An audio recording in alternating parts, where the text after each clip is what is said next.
اردو متروکات کے سلسلے میں یہ دوسری ویڈیو ہے۔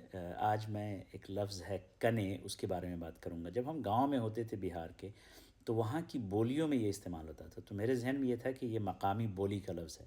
معلوم ہوا کہ یہ اردو ادب میں بھی استعمال ہوا ہے۔ جدید اردو میں یہ متروک ہو چکا ہے۔ سوز جو 18ویں صدی کے شاعر ہیں اور جو میر تقی میر کے ہم عصر ہیں، ان کا ایک شعر ہے: میں نہ بیٹھوں گا اس کنے واللہ، ایسا وہ پارسا کہاں کا ہے۔